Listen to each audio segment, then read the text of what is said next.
Hey friends, it's Allie with Allie Answers. I hope that you're having a fantastic day. Today I'm going to answer the question, what is a MAR? A MAR is a medication administration report.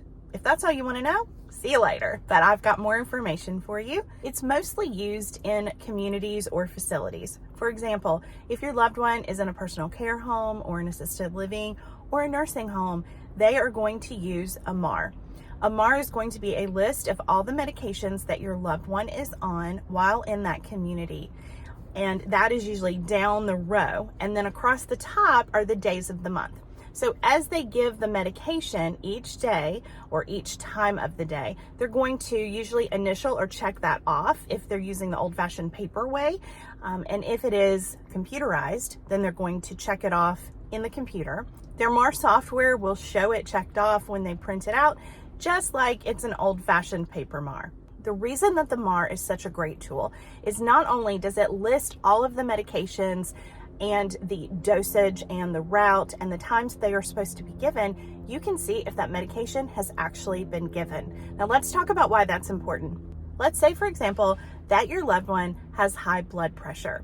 If you get a copy of the MAR printed off from the community before you take your loved one to the heart doctor, for example, when the cardiologist looks over that, they can see that the medication was given on time. Or alternatively, they can see if your loved one was refusing the medication, maybe due to an altered mental state or just pure stubbornness. They are starting to refuse their medications. That's important information. If the doctor believed that your loved one was taking the medication, they might increase it or they might change it.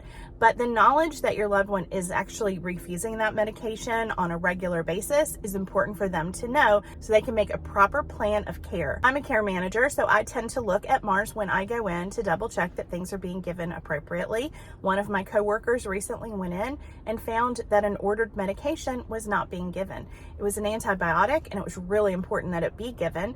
It turns out that by digging, she found out that that medication was not given because the pharmacy did not have it. She was able to get the prescription transferred to a local pharmacy, drive over and get it, bring it back to the community, and make sure that that person was receiving their medication. That client would have gotten sicker and sicker without the proper medication. Most of the time, communities will communicate this with families, but not always, and especially when everyone is running a little bit short, and we all know that that's what's going on right now, it is a good idea to take a look at that MAR. If your loved one is in a community and they see a visiting doctor or nurse practitioner, that physician or nurse practitioner may be changing the medications that your loved one's being given, and the MAR will show that. So just in case they're not communicating that information maybe as well as you would like, the MAR is going to show that. So whether you're using it as a tool to be sure that the doctor knows which medications are being given and if they're being given appropriately, or as a tool to know if your loved one is refusing medications, or just to make sure that the person is actually receiving what they need, a MAR is a fantastic tool to ask for a copy of. If this seems a little daunting, you may want to schedule a meeting with the wellness coordinator so that you can go over the MAR with them. Or alternatively, it may be time to consider a care manager who can help you make sure that everything's going the way it should be going. I hope you have a fantastic day, and I'll see you later. Bye-bye. Don't forget to subscribe.